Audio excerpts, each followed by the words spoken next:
atau rumah tangga. Terakhir tentang birrul walidain disampaikan itu tentang kedudukan birrul walidain. Itu yang terakhirnya 2 bulan lalu kalau nggak salah. Kita akan teruskan dengan bentuk-bentuk birrul walidain.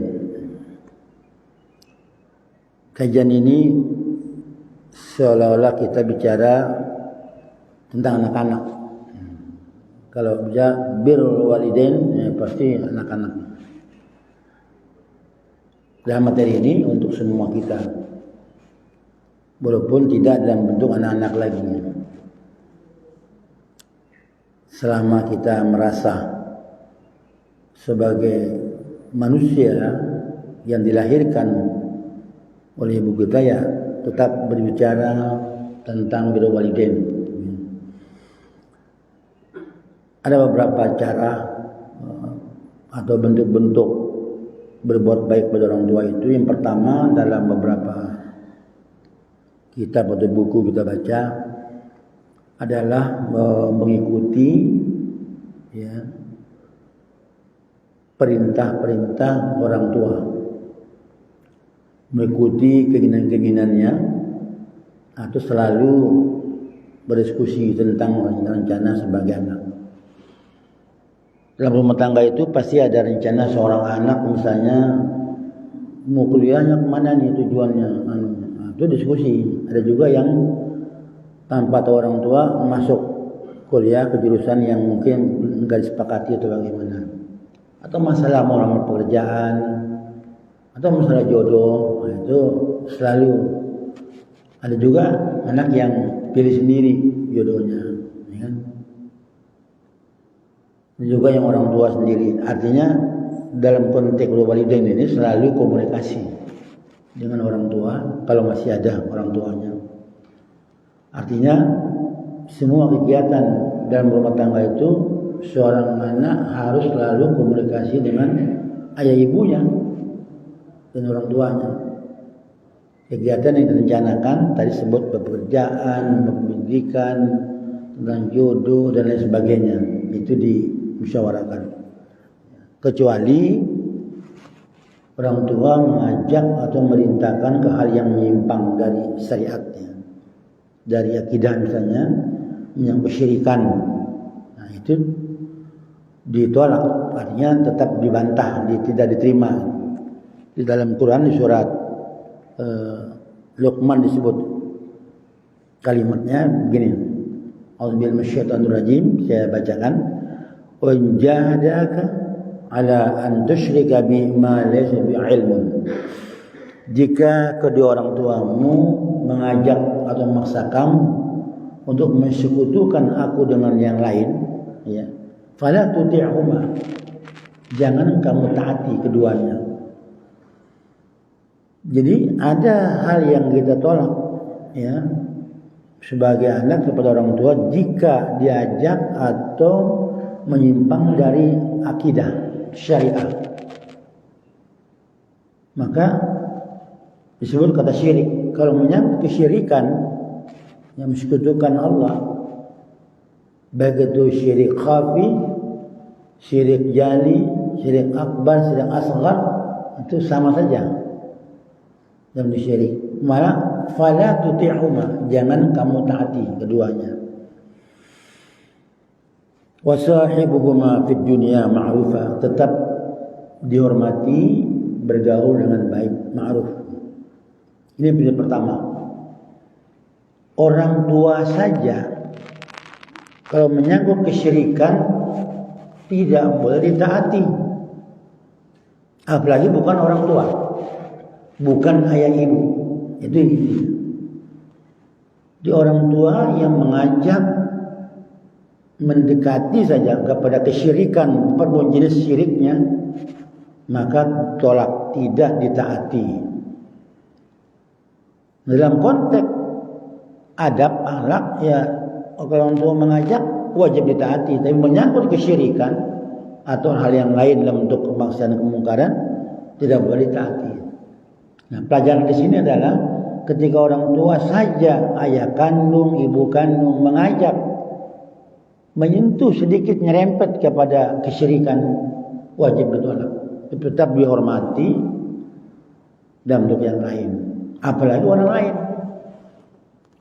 Jadi syirik itu enggak harus menyembah selain Allah, menyembah patung, menyembah berhala, menyembah matahari, pohon, kuburan. Ideologi juga ada yang syirik.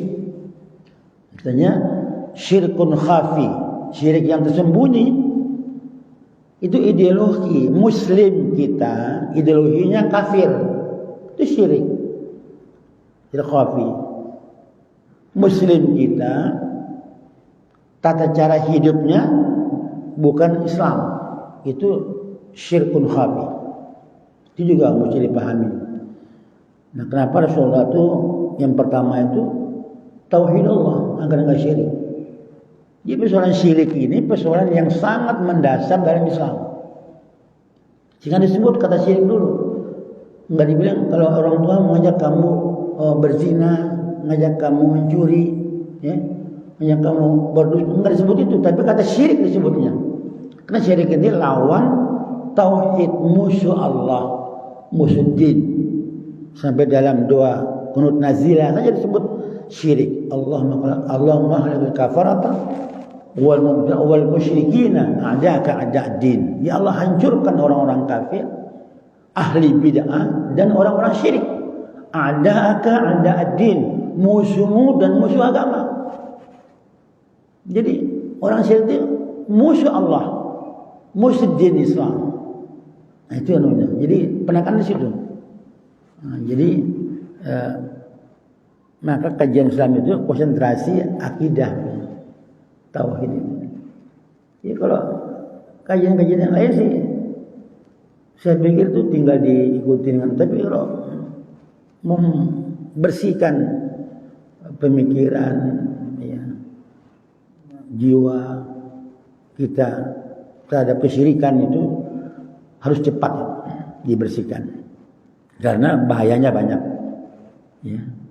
Kalau di akidah sudah jelaskan, syirik itu pertama haram surga. Dan ayatnya begitu. Wa man yusyrik billahi faqad haramallahu 'alaihi al-jannah wa ma'ahu an-nar. Siapa yang syirik kepada Allah, haram baginya jannah dan tempatnya neraka. Kan jelas kalau Quran. Diharamkan surga, tempatnya neraka. Lain asyrakta lihbatan amaluka. Siapa yang syirik kepada Allah, semua amalnya batal. Jadi akibatnya banyak. Syirik itu menghilangkan nilai-nilai ibadah. Lihbatan amaluk, lakum minal khasirin. Jadi ini kalau menurut saya Bapak sekalian ya, harus dalam akidah tauhid. Kita kan lemah di situnya. Kalau masalah ibadah, alhamdulillah, masjid penuh, sholat Jumat penuh kan. Dan kalau sholat berjamaah udah bagus itu masjid. Jarang masjid yang kosong. Itu belum tentu akidahnya benar, akidah sahihah. Masih ada orang sholat main jimat, masih ada kan. Main dukun, rezekinya gimana? Dagang ke dukun, ya kan? Ada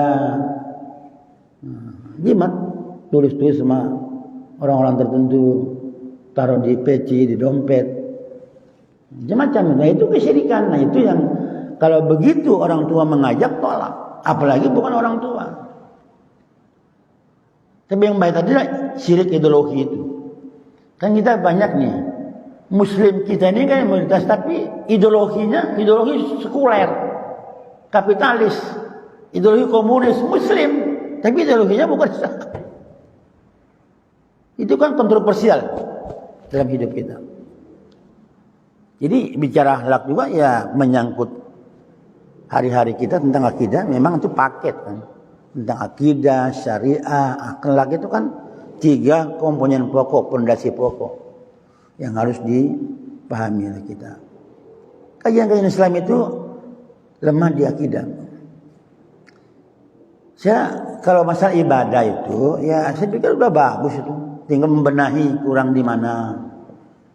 Tapi jangan sampai habis ibadah, misalnya sholat, kerjanya syirik, kelompoknya sekuler, ideologinya kapitalis, liberalis. Coba gimana bisa begitu? Dan bahkan komunis didukung, sholat juga, merah juga dia, komunis. Saya banyak teman sholat, gimana Pak? Bicara komunis dia. Ya, apalagi sekarang komunis itu sudah ada kebebasan muncul lagi. Di WA sudah ada tuh. Komunis jaya, komunis jaya, komunis jaya. Ini slogannya banyak di itu, kelompok besar. Itu bisa mesti hati. Jadi, maka saya sering kontroversi dengan teman-teman Daiz. Ya. Kayaknya alergi bicara-bicara tentang ideologi luar Islam. Harus dibicarakan. Suka tidak suka. Itulah ideologi dari sisi teologi. Kan gampang. Ideologi, teologi. Bentrok begini.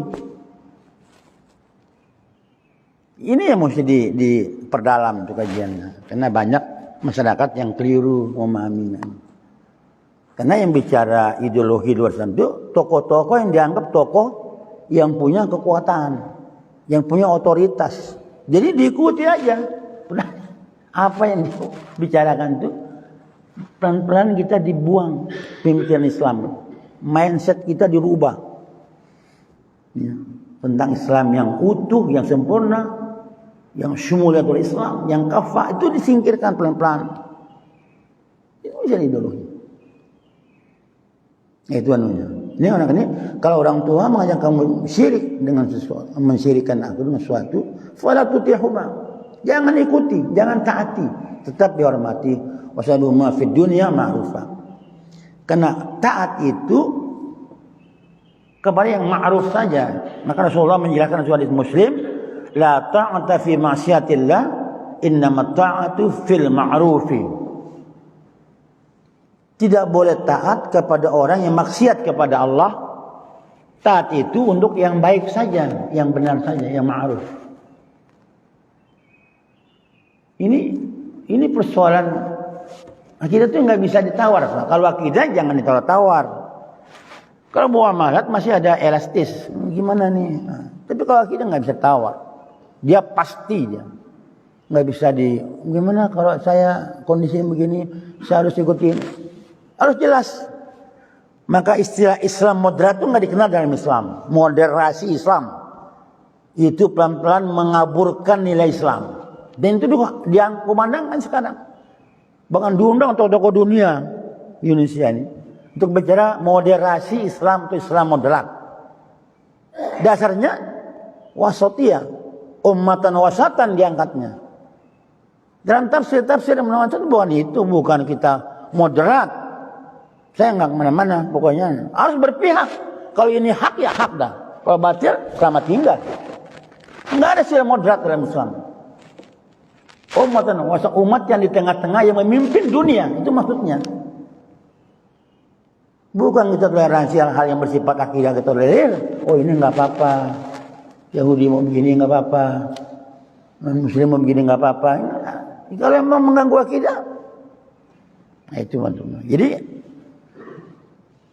Nabi Muhammad la ta'ata, ada juga la ta'li makhluqin fi ma'sil khaliq. Tidak boleh patuh kepada manusia yang maksiat, maksudnya melawan Allah, tidak suka syariat Allah, Islamfobia. Itu kan sekarang gitu. Di negeri kita ini Islamfobia, masya Allah. Takut sama Islam, benci sama Islam, mengkerdilkan Islam, merendahkan Islam, itu gerakan Islamfobia. Ya kan? Cuma kita santai aja Pak, terang aja. Cuek aja gitu. Pokoknya kita inti ibadah dah, sholat lah, taklim lah. Enggak begitu. Ada perhatian respon. Bagaimana merespon, menanggapi, ya, gerakan-gerakan itu gitu loh. Enggak ada orang tertentu. Makanya itu urusan kiai Pak Ustaz, urusan kelompok ini, urusan Muhammadiyah, urusan itu, urusan presiden. Bukan. Ini urusan setiap pribadi. Yang belum kita pahami itu, kita punya kewajiban. Setiap muslim itu punya kewajiban untuk mempertahankan kemurnian Islam. Itu pribadi-pribadi. Bukan itu kelompok itu Pak, itu ulama, itu MUI. Enggak. Semua yang merasa muslim wajib ikut gerakan pemurnian ajaran Islam. Itu anunya. Nah, saya sekarang datang pasti kalau bicara, udahlah, kita kan aman, ngapain sih pusing-pusing, ibadah aja. Ibadah itu melahirkan sikap. Sholat saja apa? 2 sasaran sholat. Yang pertama sasaran dunianya, yang kedua akhirat. Insya Allah akhirat dapat jannah insya Allah asal benar sholatnya. Tapi untuk dunianya disebut oleh Allah langsung. Inna sholata tanha anil fahsya'i wal munkar. Kan jelas itu. Sasarannya apa? Akhlak, amar ma'ruf nahi munkar. Yang sholat itu punya pengaruh untuk menegakkan amar ma'ruf nahi munkar. Kan itu ayatnya itu. Wa zikrullahi akbar. Zikirnya enggak putus. Zikir itu bukan hanya habis sholat. Hubungan hati dengan Allah setiap saat. Maka zikir itu akbar. Wallahi akbar. Manfaatnya besar. Dikunci wallahu ya'lamu ma tasna'un. Tauhid asma wa sifat. Allah tahu apa yang kamu perbuat. Selesai. Nah itu akidah namanya. Allah ya'lamu ma tasna'un. Apa yang dilakukan Allah tahu. Itu bicara sholat, bicara akhlak, bicara tauhid di situ. Satu ayat. Awalnya tilawah. Kan ini mesti dipahami sehingga akhlak yang kita bicarakan ini kelihatan. Akhlak itu bukan konsep Pak, maaf ya. Bukan slogan. Tangerang ini motonya akhlakul karimah. Tapi lihat tuh perilaku orang Tangerang. Jujur saja. Mana akhlakul karimah? Enggak ngerti. Kalau Bapak bicara akhlakul karimah, konteksnya Quran. Kana hulukul Quran, kata Aisyah. Akhlak Nabi itu Quran. Bicara Quran, bicara tilawah, tadabbur, hifdzun, amal bih. 4 itu reaksinya. Oh ini sekarang kita. Saya pernah diundang MUI dulu. Tangerang untuk membahas halukul karimah mewakili Dewan Dakwah. Gimana pendapat ormas-ormas ini di lembaga-lembaga? Ya paling gampang ya cetak buku. Paling enggak buku saku. Paling tidak. Tentang akhlakul karimah itu apa? Di samping gerakan dakwah langsung tetap muka. Nah, ini ada buku. Semua orang kasih setiap rumah tangga dicetak yang rapi. Wah, akhlakul karimah. Ini orang rumah tangga berantem melulu. Bagaimana akhlakul karimah? Gara-gara kucing berantem, gara-gara buah jeruk berantem, gara-gara got berantem. Mana akhlakul karimahnya? Moto itu bukan akhlak, bukan moto, bukan. Dia aplikatif. Langsung perilaku. Nah ini belum dipaham. Dan Islam secara utuh bukan teori dia, bukan rumus-rumus baku. Islam itu aplikatif. Langsung bergerak. Mengamalkan. Bukan hafalan.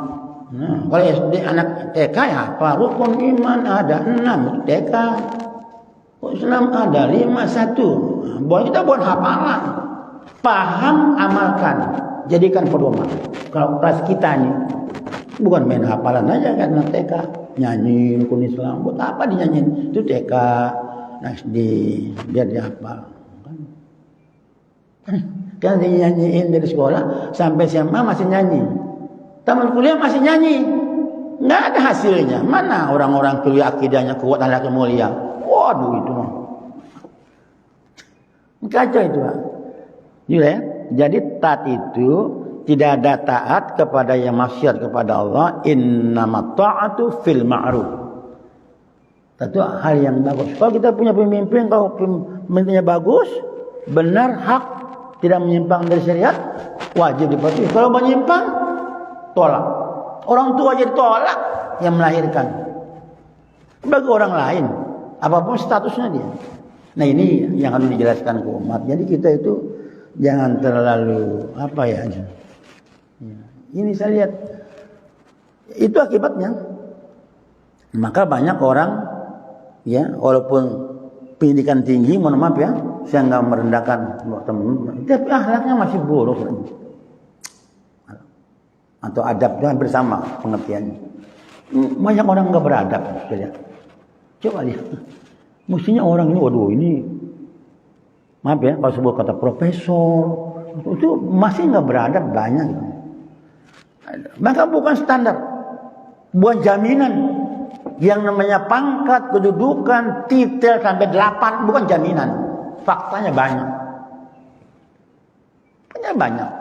Nah itu makanya mengacu kepada prinsip-prinsip Islam yang dia abadikan dalam kitabullah dan sunnah-sunnah saleh. Jadi kajian-kajian itu realistis lah kajiannya, jangan terlalu berteori-teori. Jangan, praktekkan langsung.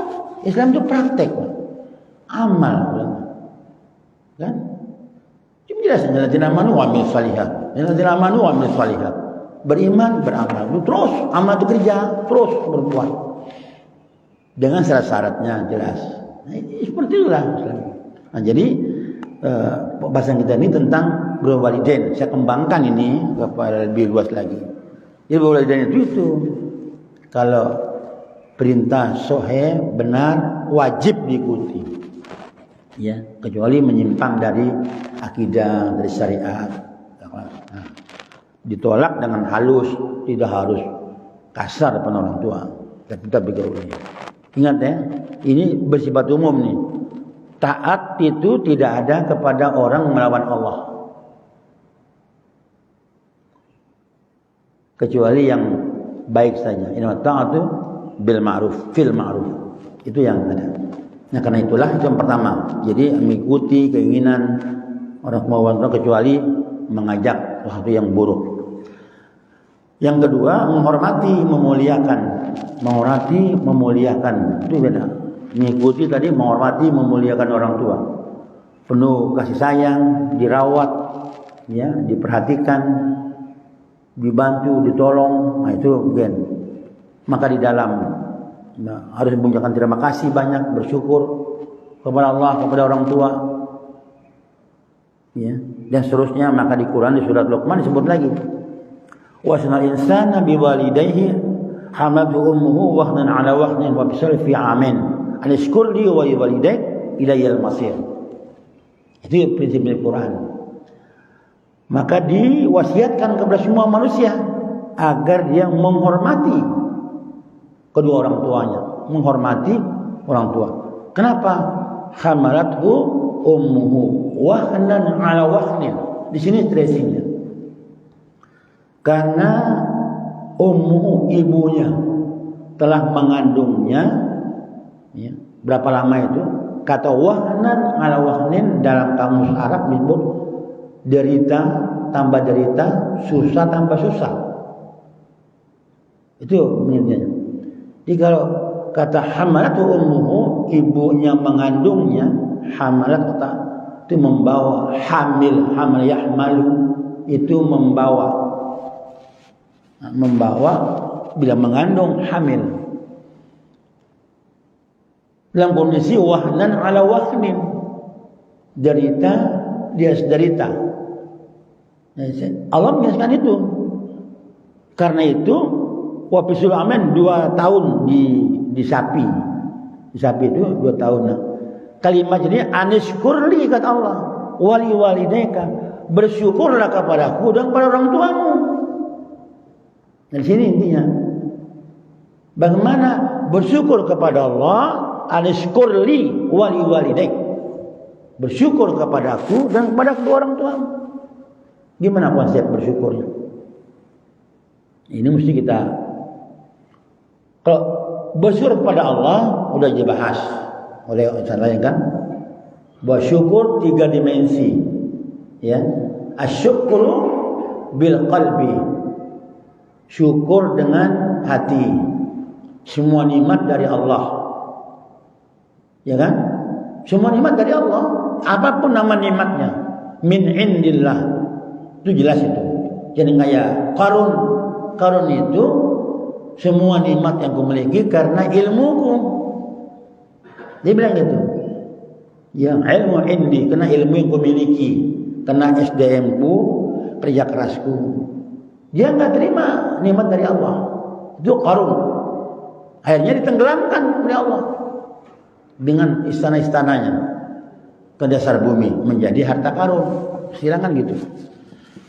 Maka syukur kepada Allah itu, anishkurli kata Allah, bersyukur kepadaku atas kelahiranmu, dirawat, diambil, rawat segala macam. Pertama syukur dengan hati, yakin semua yang kita miliki dari Allah. Baru asyukru bil lisan, syukur dan mengucapkan dengan lisan. Jadi kalau kita punya nikmat, apa ya? Punya apa nikmat, rezeki materi, rezeki kedudukan, rezeki apa saja, itu kan nikmat. Kata Allah, sampaikan ke orang lain, nggak boleh pura-pura miskin. Apa Pak ujung wadduha? Wadduha ujungnya apa? Hah? Ujung wadduha? Wa ma bi ni'mati rabbika fahaddits. Dan nikmat yang diberikan Rabbmu ceritakan ke orang lain. Saya punya sekarang alhamdulillah punya angkot 20. Nanti kalau Bapak butuh kapan-kapan silakan. Jangan pura-pura miskin. Fahaddits, ceritakan nikmat itu dengan lisan. Maka bersyukur dulu, alhamdulillah bi ni'matillah. Sebagai Allah atas nikmat yang diberikan Allah. Itu bersyukur begitu. Kan banyak orang kalau miskin nggak bisa diumpetin gitu. Kayak ketahuan nanti ternyata perusahaannya 12. Kan banyak begitu, nggak kelihatan.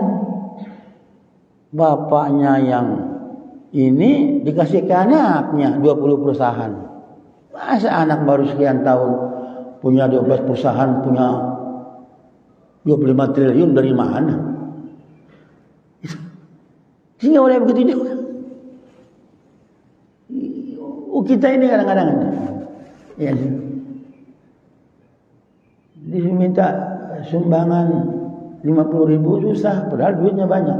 Jadi kalau kita punya simpenan 10 juta di bank minimal, kalau impaknya cuma 10.000 nggak memadai. No ada. Gaji bapak 10 juta per bulan, impak cuma 5.000, 10.000, nggak kelasnya. Walaupun yang penting kelas Ustaz, 2.000 nggak apa-apa. 2.000 cuma 1 biji pisang goreng. Buat apa? Yang penting ikhlas kan. Mau apa 1.000? Yang penting ikhlas. Itu kalimat salah itu. Ikhlas dan punya nilai. Kecuali kita memang nggak punya betul. Merasa punya, nilainya ada nilai dong. Emang berimpas sedekah itu walaupun sepotong kurma, kata Rasulullah. Orang punya banyak, tapi pelitnya setengah mati. Itu syukur pada Allah. Yang ketiga, asyukru bil amali. Menggunakan, mengalokasikan nikmat harta, nikmat panutan untuk amalia, bil amali, untuk mengamalkan Islam. Semakin kaya, semakin takwa. Itu konsepnya syukur. Semakin banyak nikmat, semakin dekat dengan Allah, takarrub. Punya jiwa bela Islam. Semakin kaya, asyukru bil amali, dengan amal, perbuatan dari harta itu kita gunakan untuk gerakan Islam, membela Islam, untuk dakwah Allah, untuk segala macam kepentingan dakwah. Itu anunya. Ya. Bukan hanya bentuk kemanusiaan. Ya. Coba lihat di sebuah daerah. Itu yang namanya Ciranjang itu sudah lama itu. Baru diangkat sekarang kena ada gempa. Itu mau 20 tahun yang lalu. Itu karena mereka diberi fasilitas. airnya enggak digali sumur yang dalam, diberi fasilitas ini, pertanian diberi pupuk. Itu diberi. Nah kita banyak orang kaya enggak memperhatikan mereka, akhirnya mereka tuh ngambil, murtad tetap pakai jilbab. So dia kali Ciranjang, karena saya punya saudara di Cipanas. Sering, cuma apa sih Ciranjang itu? Memang tempatnya enggak berkutik ilmu di sana orang-orang. Mana ada baca Injil bahasa Sunda, pakai pakaian muslimah. Kalau apa ketemu sama mereka, assalamualaikum, belum tentu Ciranjang orang Islam. Kenapa pakai jilbab juga? Baru karena ada murtad, gempa ada. Bukan karena itu, udah lama itu. Gempa itu banyak masalah, banyak ininya, banyak penyebabnya. Kalau dalam Quran disebut kata kesyirikan dan kezaliman, itu penyebabnya, dan tidak bersyukur. Seperti negeri Sabah. Negeri Sabah itu kan diberi bencana. Kan kita sering bilang, wah Sabah badatun thayyibatun warabun ghafur, itu Sabah. Tapi nggak bersyukur, dibikin pahit, asin airnya, pahit buah-buahnya. Jangan seperti Sabah. Kita mudah-mudahan negeri kita badatun thayyibatun warabun ghafur. Nah kalau kayak Sabah, Quran menjelaskan Sabah itu hebat. Ada 2 pusat airnya, hebat. Tapi dibikin pahit semua buah-buahan. Kenapa? Tidak banyak bersyukur. Indonesia juga tidak ada bersyukur, hancur itu. Hancur. Gempa, meletus gunung, segala macam. Hilang. Kita udah kaya. Nikel kita berapa di Maluku sana, berapa emas kita. Siapa yang pakai? Kafir semua yang ambil. Mana buat kita?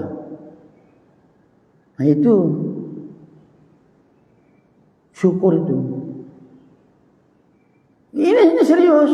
Jangan kita berpikir syukur itu alhamdulillah. Syukuran ya, ada syukuran pada maghrib. Syukuran apaan? Makan. Itu bagian kecil dari syukur.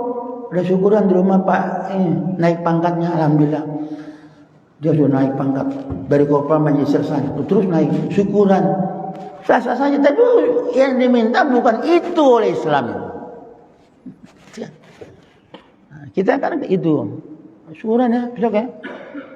Boleh aja kambing guling ya, ikan bakar ya. Iya, anak yatim nggak diundang. Kita sih makan anak yatim, bukan orang kaya yang senang makan sate, senang makan gulai, senang makan yang bakar. Itu yang kita ajak bukan, yang belum pernah nikmat itu banyak. Kata Rasul, seburuk-buruk makanan walimatul urus. Itu hadis sahih itu. Kesalihin, seburuk makanan urus. Nah yang datang itu orang punya duit. Mana orang miskin, orang kaya datang semua ke undang. Karena orang muslim satu cari duit juga biar modalnya kembali. Enggak begitu dalam Islam. Ini diluruskan juga. Syukur itu anishkurli. Karena kamu lahir ke dunia, kata bersyukurlah kamu dihamili orang tuamu. Lahir, bertarung nyawa, dibesarkan, jadi manusia yang hebat. Anishkurli kata Allah. Wali walidaika, dan kedua orang tuamu. Bagaimana bersyukurnya? Rawat dia, perhatikan dia. Itu maksudnya. Ini yang bicara akhlak. Ini banyak sholat, ini susah. Jadi banyak problem-problem yang kadang-kadang belum sampai ke umat itu terang aja. Kalau masalah, saya bukan kritik ya, bukan nggak. Kajian-kajian kalau cuma nyanyi aja. Di masjid nyanyi, buat apa yang masih nyanyi? Itu gendong cucu nyanyi. Suara itu nggak boleh. Oh, di masjid dinyanyiin. Nah gitu tempat ngaji mengkali Quran dan sunnah Nabi. Bukan nyanyi. Nah kita nyanyi kerjanya. Hasilnya nggak ada itu. Nggak ada hasilnya. Bapak kesannya hasilnya. Bapak maju gimana Bapak? Bapak itu nyanyi. Kompres saya bibolnya itu nyanyi. Cuma berapa orang mic-nya sampai ke sana. Susah dibilangin. Berantem malah. Mbak, syiar Pak Ustaz. Ini syiar apaan? Astagfirullah. Itu kondisi kita. Jadi kita ini harus dibenahi lagi. Banyak dibenahi, susah ya. Kalau sudah mengakar gaya-gayanya. Materi kajiannya nggak seberapa. Nyanyi paling banyak. Nyanyi sejam, ngaji 15 menit. Materinya. Gimana itu? Dia di rumah aja joget, jangan di masjid nyanyinya. Nah, itu musibah. Jadi musibah itu banyak masalah. Bukannya orang murtad. Kezaliman, ketidakadilan, kesyirikan. Baca kisah Nuh. Kezaliman, kesyirikan. Bikin perahu di hutan, di bukit. Aneh itu, tambah gila lagi Nuh. Anak sendiri melawan. Akhirnya berangkat 80 anggotanya mampir sebuah bukit namanya Jabal Judi. Bikin kampung di situ. Karena 950 tahun berdakwah, dapat 80 orang. Itu contoh maksudnya. Karena perahu ini kasih banjir besar, habis. Nah kita ini yang namanya banjir, tsunami, gempa, bukan hanya karena murtad, kezaliman penguasa, ketidakadilan, kesyirikan di mana-mana. Itu musibah. Ya, coba jawab dulu, terus dijawab dulu. Ada anak muda yang menendang semua sesajen. Tendang semua. Datang polisi nangkap. Ini menghina budaya ini. Dia bilang ini syirik, Mak. Tapi enggak besar ini. Anak muda membuang sesajen itu. Waktu Gunung Meletus tahun lalu dibuang. Tangkap dia. Ini menghina budaya ini, enggak bisa ini. Ini merusak. Anak mudanya benar. Gaya Ibrahim alaihissalam menghancurkan patung-patung. Dibakar pula dia. Al-Samad. Itu kan banyak anak muda tendang sesajen. Tangkap polisi. Di situ tambah musibah. Orang benar membuang sesajen-sesajen untuk setan itu dipertahankan. Ini Pak. Ya, bahasa dakwah sudah capek, Pak. Bil hikmah, mau'izah, udah dipakai itu. Bandel, keluarlah kata-kata kasar kadang-kadang. Kata-kata kasar. Itu kalau si gerung tuh Ustadz, itu kata dungu nggak hilang dia. Dungu, tolol. Karena udah capek ngomong bener, ngomong halus. Dia halusin nggak bisa, dikasarin semakin bandel. Susah itu. Jadi faktanya itu, Pak. Kita jangan alarhi ngomong begini. Udah bahasa kita pakai, udah jelas, udah bil hikmah, muizazana, yang berarti ihsan, udah dipakai itu. Semakin berani, melunjak. Itu, maka Islam jangan, aduh ya Allah, nah, seperti itu ya. Nah itu syukur, bersyukur kepadaku kata Allah, anashkuri wali ilayyal masir, semuanya kembali kepadaku. Jadi kita disuruh berterima kasih kepada Allah, kepada orang tua juga. Makanya dalam Quran disambung lagi kalimatnya, imma yablughana indaka al-kibara ahaduhuma aw kilahuma fala taqul lahumu uffin tanharuma wa qul lahumu qawlan karima. Kalau sudah tua usianya, di sini bilang kan, dengan kamu ya sudah tua salah satu ahaduhuma aw kilahuma atau keduanya, fala taqul lahumu uffin. Jangan ngomong kasar. Kita kan nggak sadar juga. Fala taqul lahuma, jangan bicara kepada keduanya uffin. Itu nggak terjemahnya tuh. Bapak boleh cari di kamus nggak ada. Apa uffin? Nggak ada terjemahnya. Uffin bisa bisa terus apaan sih? Kalimat nggak ada terjemah kata. Orang bilang doang. Uffin. Artinya kata uffin itu, kata itu sudah bagian durhaka, melawan. Itu kalau anak begitu kepada kita, itu kurang ajar. Apaan sih Itu uffin. Enggak itu sudah kasar. Uffin enggak punya terjemah. Ya us. Kan itu. Fala taqul lahuma uffin wala tanharhuma. Jangan bentak-bentak keduanya. Ya kan? Wa qul lahuma qawlan karima. Kalau ngomong tuh yang indah, yang bagus. Karena sekarang kasar. Saya dulu punya tetangga udah jual rumah sebelah saya. Islam. Suaminya Pak Usman, istrinya Khadijah. Anaknya dulu di rumah ngaji. Dia jual rumah karena kawin lagi. Jadi istri kedua pusing dia waktunya. Kenapa jual Pak? Itu minta begini, dijual rumahnya. Dibeli di kampung gunung situ. Rumah untuk istri tuanya. Ini karena kawin lagi jual rumah. Jangan mengukur diri. Kawin lagi boleh tapi jangan jual rumah dong. Ayah anak-anaknya gitu. Itu kalau ngomong itu sama ibunya. Ibunya bilang, kamu dasar anjing. Ibu juga, sama aja anjing. Nah ini susah itu. Wah, jadi itu bahasa itu enggak terjemah. Nanti ada ciri-ciri durhaka. Nah, disebut juga. Ada 12-20 macam ciri durhaka. Ya, kita kadang-kadang enggak terasa. Nah itu anunya. Memang kalau bicara soal-soal begini, itu problem kita. Kalau masalah kita sendiri nih, kita nih udah tua begini, punya jabatan. Kan ada kasus dulu tuh. Dia udah sukses Jakarta.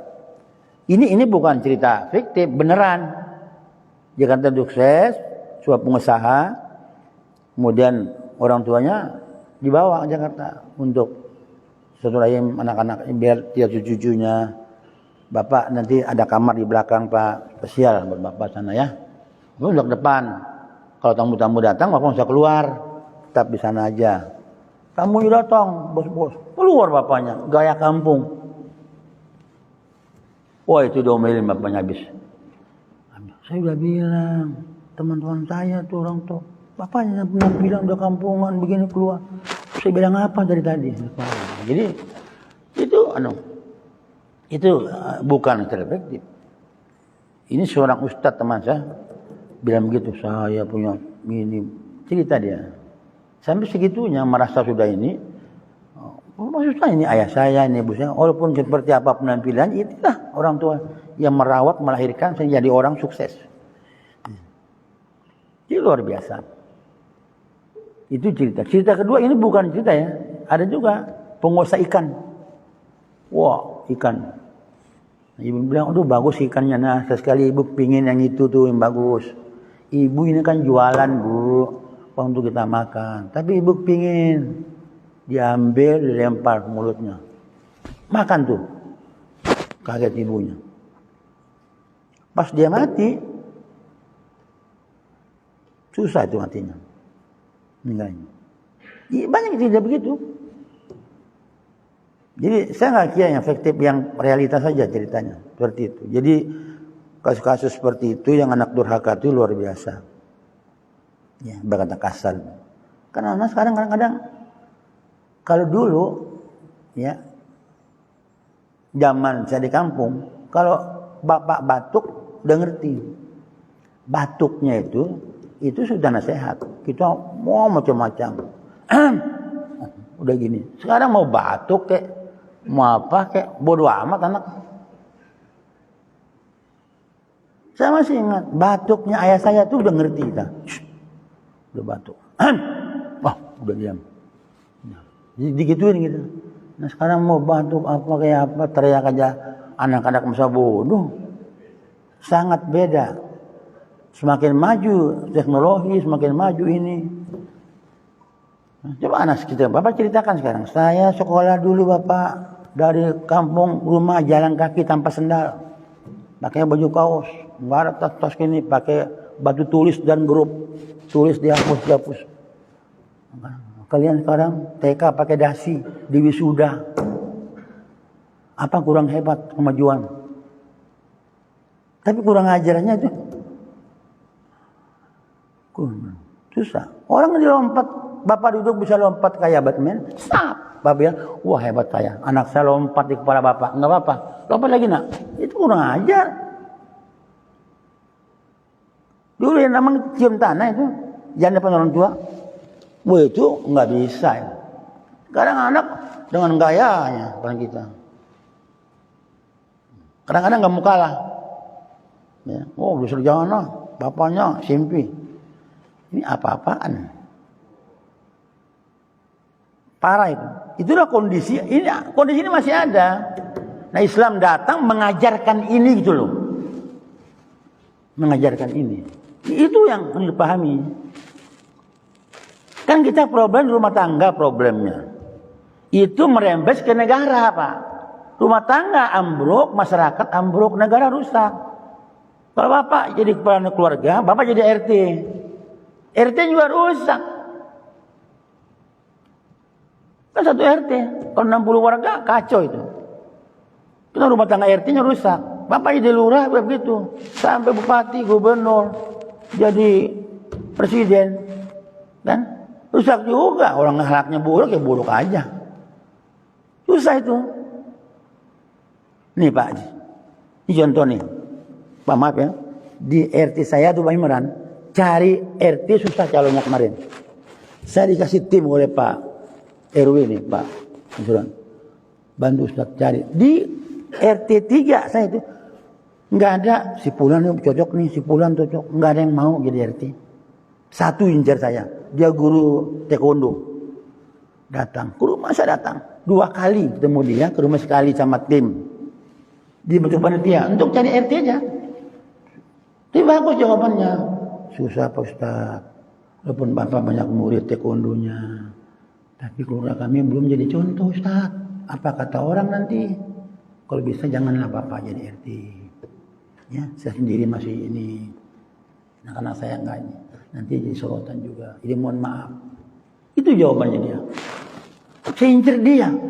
Nggak ada. Ini perempuan yang mau. Mau tidak mau nggak ada. Satu tuh. Nah saya gertak. Udah deh nggak mau saya aja. Jangan Ustaz. Saya jadi RT. Iya kalau nggak mau saya Bapak. Bisa panjang. Perempuan Pak. RT saya perempuan. Ini tahu kalau Pak Imran tahu. Siapa? Nggak ada yang mau. Ada yang mau Cina. Wah, bilang udah. Jangan. Jadi susah. Tapi jawaban ibu ini yang taekwondo dia Bapak, maaf Ustaz. Walaupun banyak murid ngajar ini, tapi keluarga kami belum jadi contoh Ustaz. Maafin ya. Udah, itu jawaban yang paling hebat itu. Merasa tidak jadi contoh, jangan jadi pemimpin. Tidak bisa itu. Qudwah amaliyah itu ada pada pemimpin. Itu berapa? Ya kan? Coba tanya kalian, mana pemimpin yang punya contoh itu? Ya, harus berani. Di samping itu berani juga. Abang tingkat sudah wali kota, bupati, gubernur.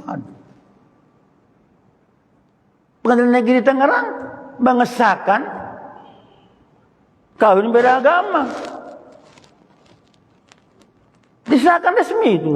Boleh kawin beda agama. Melanggar undang-undang perkawinan 1974. Enggak boleh beda agama. Islam melarang. Haram perzinahan selamanya. Disahkan kemarin. Itu kan bertanggung jawab pemimpinnya. Wali kota tanggung jawab. Enggak bisa. Enggak ditanya saya. Ustaz, enggak. Wali kota ditanya. Rakyatmu kok boleh sah kawin beragama? Abak pelurnya dihimpit dalam kubur. Pecah tulang rusuknya dalam kubur dihimpit. Kita banyak Pak. Jadi pemimpin itu jangan hanya lihat ininya doang. Bangun-bangun fisik. Susah. Itu anunya. Ya. Itu poin kedua. Tadi kan menghormati. Tadi mengikuti menghormati. Nah. Itu anunya. Jadi maksud saya itu begini. Kalaupun kita ngomong akhlak-akhlak begini itu. Jadi begini Pak. Para da'i itu. Kalau Pak jadi Ustaz harus mampu mengaitkan ayat-ayat Allah dengan kondisi realitas. Jangan textbook. Apa ada tapi kaitannya ayat ini ada korelasi dengan kondisi kekinian. Dibahas itu. Kan tujuannya itu ayat. Untuk menjelaskan hal-hal yang terjadi. Nah, itu ayatnya. Mas, syirik. Jangan syirik. Jelas syirik. Gak bersyukur, jelas. Nah, kaitkan. Bahas itu cepat. Ini jangan lewat. Pertajam itu tentang syirik itu. Wah, banyak. Ya. Apa tahu waktu IKN. Semua gubernur bawa tanah. Bawa tanah di provinsi masing-masing. Kopipa yang gini, yang ngebawa Anies buat anak itu. Syirik itu untuk keselamatan IKN. Coba, ya itu kajiannya, nggak mau dia angkat oleh dai. Itu kesyirikan. Apa maksudnya? Bawa tahu gitu Pak. Ayo perbuatannya kesyirikan ini. Seperti itu. Nah ini kok bicara akhlak syirik, memang ada ayatnya. Ya. Tentang orang tua. Benar bersyukur, kan? Harus dihormati, dimuliakan, tidak boleh kata kasar. Itu. Saya nggak tahu deh. Kita kan udah ini punya anak, punya cucu. Bagaimana omongan anak-anak pada kita? Suka nggak? Coba belinya ke warung dong, mana ada anak? Coba siapa di antara kita yang anak mencuci celana ayahnya, celana ibunya?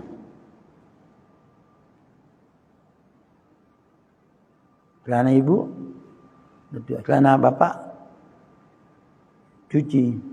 Celana dalam, hebat tuh kalau anak bapak bisa celana dalam bapak, celana kolor ibu dicuci oleh anak. Wah hebat, anaknya soleh, bagian soleh. Sadar nggak dia dulu? Hidungnya dihirup-hirup, dikeluarin. Ininya, pantatnya, kencingnya, nya. Udah biasa saja. Tapi kalau sekarang, celana ibu kotor, nggak mau tuh.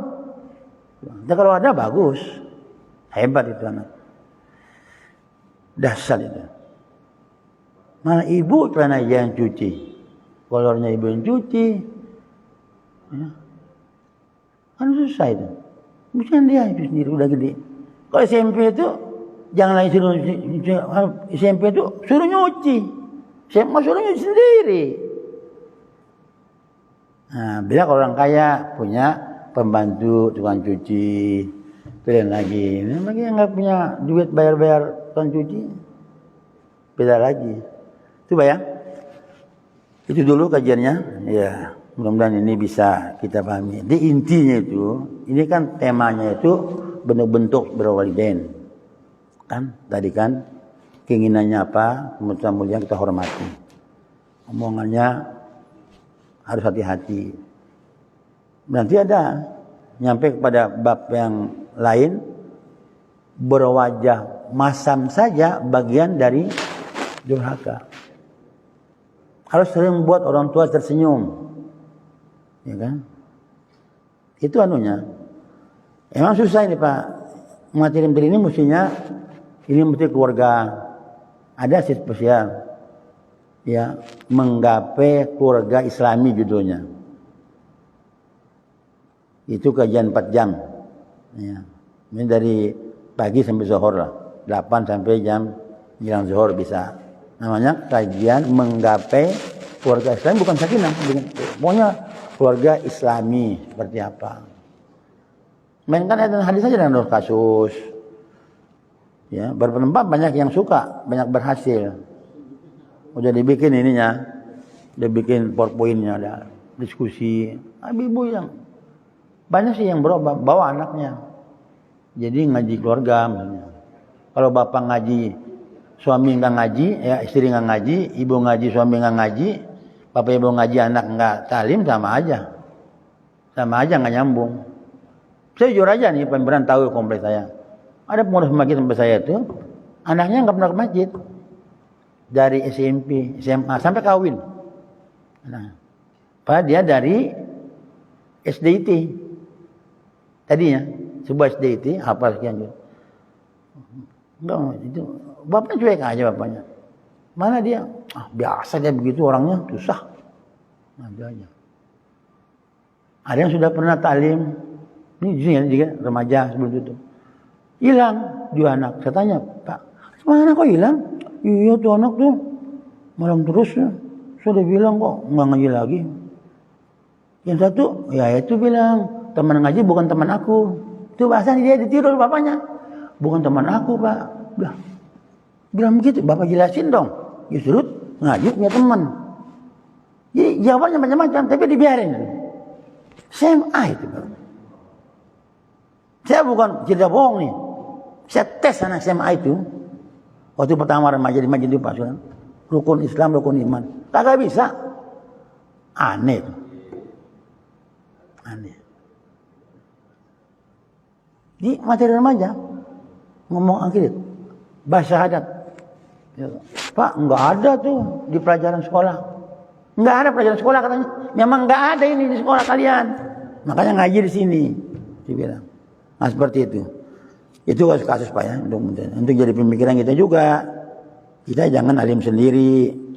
Ya, anak-anak dibiarkan nggak ke masjid. Kan berat tuh Pak. Hati-hati. Yang ditanya suami Pak. Istri nggak ditanya. Kenapa suamimu nggak? Ibu nggak bebas dari pertanyaan. Istri. Yang ditanya bapak. Kita suami. Nama istrimu nggak pakai jilbab. Kenapa suamimu main catur dulu? Nggak ditanya itu. Yang tanya suami yang ditanya. Ayah yang ditanya. Perhatikan tuh. Kontek-kontek. Tanggung jawab gitu. Nggak main-main. Kita kan santai aja. Anak mau bangun pagi kayak, bangun siangan kayak, bodo amat. Ini penyakit umat. Penyakit umat. Bapak boleh keliling nih. Kuliah subuh di mana? Nggak ada remaja, nggak ada. Kalau sini mungkin masih keluarga muda kali, masih TK-TK, nggak apa-apa. Mana Pak? Itu nggak ada. Nggak kelihatan mudanya. Kalau subuh nggak ada. Apa nggak prihatin tuh Pak? Kita jangan biasa-biasa aja namanya anak-anak Pak. Biasa begitulah, mungkin capek. Nggak bisa begitulah. Orang suruh pukul 10 tahun nggak sholat suruh pukul. Ini persoalan pembinaan loh Pak, akhlak. Jangan kita nggak usah berdebat-debat soal begitulah. Jadi kadang-kadang membuang dan debat-debat itu nggak boleh. Jangan berdebat soal Islam ilmu cetek. Yang boleh debat itu kelas-kelasnya Imam Abu Hanifah, Hambali, Syafi'i, Malik. Itu kelas-kelas. Kalau kelas kita debat buat apa? Pahami, amalkan, paham, amalkan. Nggak usah. Sok mau menang. Apa saya ngapain gitu? Setan tepuk tangan itu. Berantem itu. Itu aja. Ada pertanyaan? Enggak ada? Bagus ya. Kita tutup dengan doa majelis. Subhanakallah wa bihamdika astaghfiruka wa atubu ilaik. Assalamualaikum warahmatullahi wabarakatuh.